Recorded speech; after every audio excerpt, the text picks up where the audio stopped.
Movie की शुरुआत में हमें 1847 की एक कहानी बताई जाती है। उस समय एक राजा हुआ करता था, जिसकी बीवी और दो प्यारे से बच्चे थे। उनका राज्य बहुत बड़ा था और उनकी प्रजा उनको बहुत सम्मान देती थी। पर इतना सब होने के बाद भी उस राजा को बिल्कुल भी मन की शांति नहीं थी। वो हमेशा विचलित रहते थे। यहाँ तक उनको रातों को नींद तक नहीं आती थी। शांति पाने के लिए राजा कई मंदिर गए, कई संतों से मिले, लेकिन उनका कोई फायदा नहीं हुआ। फाइनली वो एक पंडित से मिलते हैं, जो उन्हें कहते हैं तुम्हें अकेले एक सफर पे जाना होगा जहाँ वो ऐसा शांति ढूंढे। राजा अकेले सफर पे निकल जाते हैं। वो कई मंदिर और कई दैविक स्थान पे जाते हैं, पर उन्हें वो सुकून नहीं मिलता। फिर वो एक जंगल में चले जाते हैं। उस जंगल के बीचों बीच उन्हें एक पत्थर दिखता है। वो उस पत्थर के सामने हाथ जोड़कर खड़े हो जाते हैं। ऐसा लगता है जैसे उनको वो सुकून और शांति मिल गई हो जिसकी उनको तलाश होती है। तब तक वहाँ गांव के लोग आ जाते हैं। राजा गांव वालों से कहते हैं, ये पत्थर मुझे दे दो, मैं उसके बदले आप लोगों को कुछ भी दूंगा। तभी वहां खड़ा एक आदमी बोलता है, आपको जो मांगना है आप मांग लीजिए, पर हमारे इस दैव पंजोली को मत मांगिए। तब इसी वक्त दैव पंजोली एक वहां खड़े उस इंसान में आ जाते हैं और चिल्लाते हुए कहते हैं कि तुम मुझे अपने साथ लेकर जाना चाहते हो, लेकिन मैं इस गांव का पंजोली हूँ, इसलिए बदले में तुम इन गांव वालों को ऐसा क्या दे सकते हो। राजा कुछ भी देने को तैयार हो जाते हैं। तो दैव पंजोली चिल्लाते हुए बोलते हैं, जहाँ तक मेरी आवाज पहुँच रही है वहां तक की जमीन तुम इन गांव वालों के हवाले करोगे। वो बोलते हैं, मैं तुम्हारे साथ चलूंगा, लेकिन याद रखना गुलिगा मेरे साथ है, और अगर तुमने कभी भी वचन को तोड़ा तो शायद मैं तुम्हें माफ कर भी दूं, लेकिन गुलिगा माफ नहीं करेंगे। ये सब सुनकर राजा मान जाते हैं और देवा को अपने साथ ले जाते हैं। तब से राजा की जीवन सुखी हो जाती है। यहाँ से कहानी 1970 में शिफ्ट होती है। यहाँ हम देखते हैं कि ये कहानी एक आदमी अपने बच्चे को सुना रहा होता है। उस बच्चे का नाम शिवा होता है। वो बताता है कि उस दिन से राजा के महल में उत्सव चला आ रहा है। शिवा सवाल पूछता है कि अब वो जमीन लौटाने को क्यों कह रहे हैं। तो शिवा की माँ कहती है कि जमीन अगर उन्हीं की है तो वापस मांगने में कोई बुराई तो नहीं है। गांव में बोताकोला नाम का एक सांस्कृतिक प्रथा निभाया जाता था, जिसमें एक आदमी दैव की तरह तैयार होकर नृत्य करता था, जिसमें दैव प्रवेश करते थे और पीढ़ी दर पीढ़ी ये चलता आ रहा था।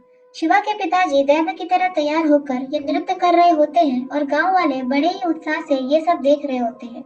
वहाँ एक आदमी ये सब देखकर गुस्सा हो रहा होता है, जो कि राजा की पीढ़ी से ही होता है। और यही वो आदमी था जो गांव वालों से ये जमीन वापस लेना चाहता था, जो राजा ने गांव वालों को दी थी। शिवा के पिताजी जब नृत्य कर रहे होते हैं तब उनके अंदर वो दैव पंजोली आ जाते हैं और सभी गांव वालों से पूछते हैं कि आपको कोई समस्या तो नहीं है ना। तो इसी पे वो आदमी उनसे कहता है कि मुझे मेरी जमीन वापस कर दो, क्योंकि वो जमीन मेरी है। इसी पे वो दैव पंजोली कहते हैं कि जमीन तो मैं तुम्हें दे दूंगा, लेकिन जो सुख और शांति मैंने तुम्हें दी है क्या तुम मुझे वापस कर सकते हो। तो वो कहता है, मैं कोर्ट तक जाऊंगा और जमीन वापस लूंगा। वो कहते हैं, तुम्हारा फैसला तो कोर्ट की सीढ़ियों पे ही हो जाएगा।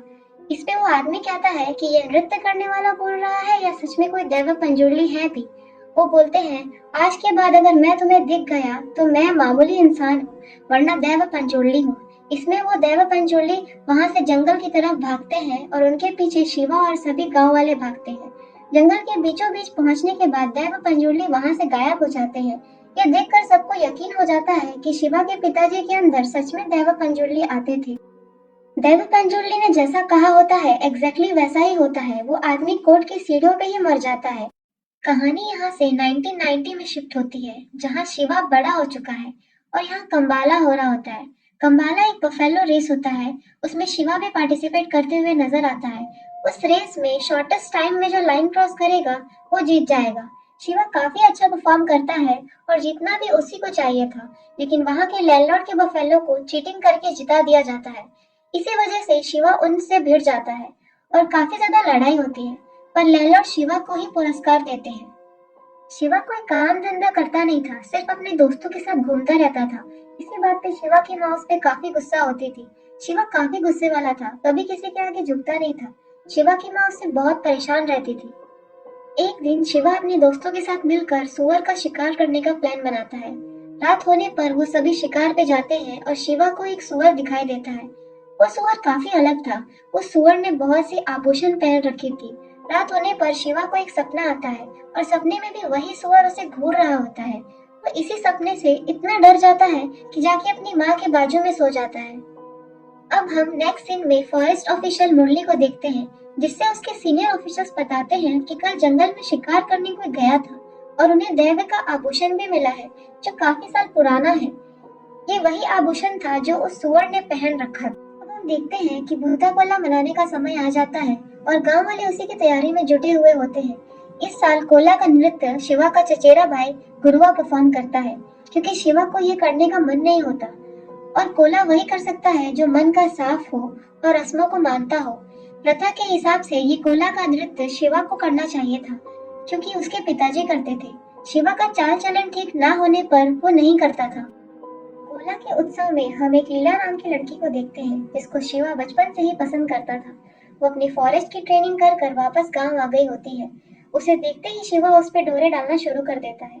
कोला उत्सव में पटाखे फोड़े जाने की वजह से फॉरेस्ट ऑफिसर्स वहां आ जाते हैं और उत्सव बंद करने को कहने लगते हैं, क्योंकि पटाखों की आवाज से जानवरों को दिक्कत हो रही होती है। उसकी बातें शिवा को पसंद नहीं आती है, इस वजह से वो ऑफिसर्स के सीधा भिड़ जाता है, क्योंकि वो उनके दैव का अपमान कर रहे होते हैं। लेकिन लैंडलॉर्ड बीच में आकर मामले को शांत करते हैं और ऑफिसर्स वहां से चले जाते हैं। फॉरेस्ट ऑफिसर्स और शिवा के बीच ऐसे ही बहुत बार प्रॉब्लम हो जाता है और देखते देखते तनाव बढ़ जाता है, जब फॉरेस्ट ऑफिसर्स इस एरिया को रिजर्व फॉरेस्ट घोषित करना चाहते हैं। शिवा और लीला के बीच नजदीकियां बढ़ जाती है और शिवा लैंडलॉर्ड से कहकर लीला की नौकरी फॉरेस्ट ऑफिसर में लगवा देता है, क्योंकि वो उसी की ट्रेनिंग लेकर वापस आई होती है। लीला की नौकरी के पहले ही दिन गवर्नमेंट ऑफिशियल्स पूरे फॉरेस्ट को नापने के लिए आए होते हैं और जिसके भी घर इलीगल तरीके से बनाए होते हैं उसकी रिपोर्ट वो गवर्नमेंट को देने वाले होते हैं। इसलिए गांव वाले पुलिस के साथ भिड़ने लगते हैं। तभी शिवा वहां आकर हाथापाई करने लगता है पुलिस लोगों के साथ। पुलिस वाले शिवा को बांध देते हैं और एरिया पे एनक्रोचमेंट करवा देते हैं, यानी कि घेरा बनवा देते हैं। यहाँ तक कि सब लोग लीला को भी टर्न करने लगते हैं, क्योंकि लीला भी पुलिस के साथ थी। नोइंग द फैक्ट वो उसका पहला दिन था। प्रॉब्लम सॉल्व करने के लिए लैंडलॉर्ड एक वकील को लेके आता है, जो सारे गांव वालों को पेपर वैलिडेट करेगा या पेपर बनवा देगा अकॉर्डिंग टू वो जहाँ पे रह रहे होते हैं। दूसरी तरफ इंस्पेक्टर जोरों शोरों से काम को लगा था और शिवा और उसके दोस्त इंस्पेक्टर से पंगा लेने के प्लानिंग में होते हैं और वो पेड़ काटने लगते हैं ताकि इंस्पेक्टर परेशान हो जाए। एक रात जब शिवा और उसके दोस्त एक बड़े से पेड़ को काट रहे होते हैं, तब ये बात इंस्पेक्टर को पता चल जाती है और वो शिवा को पकड़ने के लिए जंगल की तरफ निकल जाते हैं और गड़बड़ में वो बड़ा सा पेड़ पुलिस की गाड़ी पे गिर जाता है, जिससे पुलिस वाले लोग घायल हो जाते हैं।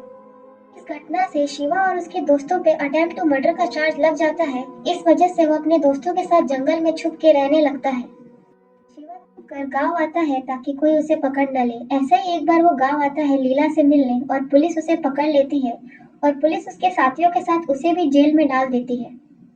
उस रात गुरुआ एकदम से रात को उठता है और लैंडलॉर्ड को सब कुछ ठीक करने के लिए बोलता है और लैंडलॉर्ड कहता है वो सब कुछ ठीक कर देगा। एक दिन लैंडलॉर्ड कहीं अपने जीप में जा रहा होता है, तब उसे रास्ते में गुरुआ मिलता है और लैंडलॉर्ड गुरुआ को एक जगह ले जाके कहता है यहाँ इतनी सारी जमीन है और वो चाहे तो उसे 5 एकड़ जमीन दे देगा। बदले में परफॉर्मेंस के वक्त गाँव वालों को ये बोल दे कि वो अपनी सारी जमीन लैंडलॉर्ड को वापस लौटा देंगे। यहाँ हमें लैंडलॉर्ड का असली खेल समझ आ जाता है। गुरुआ साफ मना कर देता है। गुरुआ कहता है देवा कभी भी ऐसा होने नहीं देंगे। लैंडलॉर्ड गुरुआ को चाकू से कई बार वार करके मार डालता है और उसकी लाश ठीक वहीं छोड़ देता है जहाँ भूता कोला हुआ करता था। गांव वाले गुरुआ को मरा हुआ पाके काफी परेशान हो जाते हैं। अगले दिन लैंडलॉर्ड गांव आके सिंपैथी जताने लगता है, जैसे उसे पता ही नहीं गुरुआ को किसने मारा। दूसरे सीन में इंस्पेक्टर को पता चलता है कि लैंडलॉर्ड ने एक वकील की मदद से गांव वालों की जमीन अपने नाम करवा ली है और इसका मतलब अब लीगली सब कुछ लैंडलॉर्ड का हो गया है। गांव वाले पढ़े लिखे नहीं होते हैं, इसी बात का लैंडलॉर्ड फायदा उठाता है। इसलिए इंस्पेक्टर डिसाइड करता है कि अब वो गांव वालों की मदद करेगा। सबको समझ में आ जाता है कि इंस्पेक्टर कोई खराब आदमी नहीं था, बस वो फॉरेस्ट को बचाना चाहता था। जैसे ही शिवा को गुरुआ की मौत की खबर मिलती है, वो एकदम उदास हो जाता है। जिस रात गुरुआ की मौत हुई थी, उसी रात गुरुआ शिवा के सपने में आया था और वो देवा के रूप में सपने में आके रो रहा होता है। शिवा जैसे ही जेल से छूट के वापस गांव आता है, तो लैंडलॉर्ड इस बात का फायदा उठा के शिवा से कहता है कि गुरुआ को इंस्पेक्टर ने मारा है और वो उसे काफी भड़काता है। इस बात से शिवा गुस्सा होकर वो अपनी तलवार को धार करवाने के लिए एक लोहार के पास जाता है। यहाँ लोहार शिवा को बताता है कि गुरुआ को लैंडलॉर्ड नहीं मारा है। मैंने लैंडलॉर्ड को गुरुआ के साथ देखा था लैंडलॉर्ड की जीप में और वापस आते वक्त लैंडलॉर्ड अकेला ही था।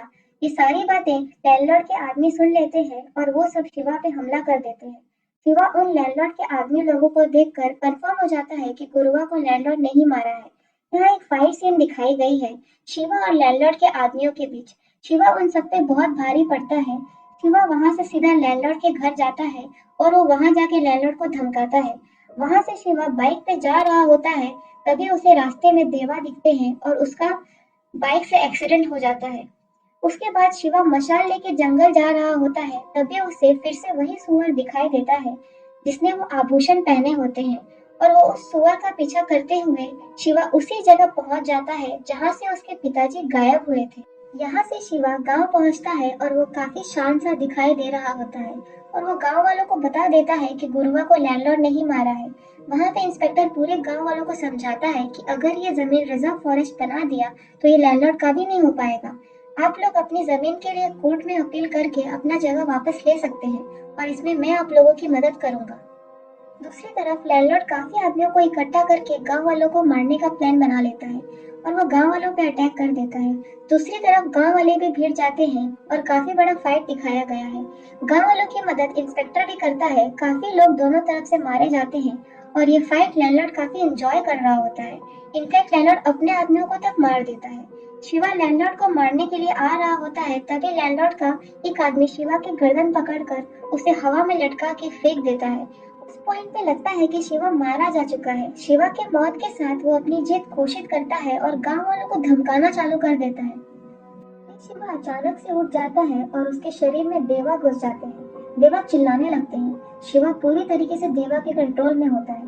वो नॉर्मल बिल्कुल भी नहीं होता। क्लियरली दिखता है उसके अंदर गुलिगा आ गए होते हैं और वो एक एक करके सभी लैंडलॉर्ड के आदमियों को मार देते हैं। वो लैंडलॉर्ड के पास आके बोलते हैं, तुमने इतने पाप किए हैं, तुम्हें क्या लगा कि तुम बच जाओगे? तुम्हारे खून से यहाँ की मिट्टी को सींचा जाएगा। और इतना कह के वो लैंडलॉर्ड को मार डालते हैं। यहाँ से कहानी कुछ साल आगे दिखाई गई है, जहाँ हम शिवा को बूटा बोला करते हुए देखते हैं। शिवा और लीला की शादी हो गई होती है और लीला प्रेग्नेंट होती है। परफॉर्म करते करते शिवा जंगल की तरफ भागता है। वहाँ हम देखते हैं शिवा के देवा और शिवा के पिता के देवा एक दूसरे को ग्रीट करते हैं और वहाँ से गायब हो जाते हैं। शिवा उसी लड़ाई के वक्त मर चुका होता है, लेकिन देवा उसे कुछ एक्स्ट्रा लाइफ देते हैं ताकि वो अपना काम कंप्लीट कर सके। लास्ट सीन में हम देखते हैं कि शिवा का बेटा बड़ा हो चुका है और शिवा का दोस्त उसे ये कहानी सुना रहा है। ये देखकर लगता है कि बूटा कोला की लेगेसी अब शिवा का बेटा कैरी करेगा। यहाँ पे कहानी खत्म हो जाती है।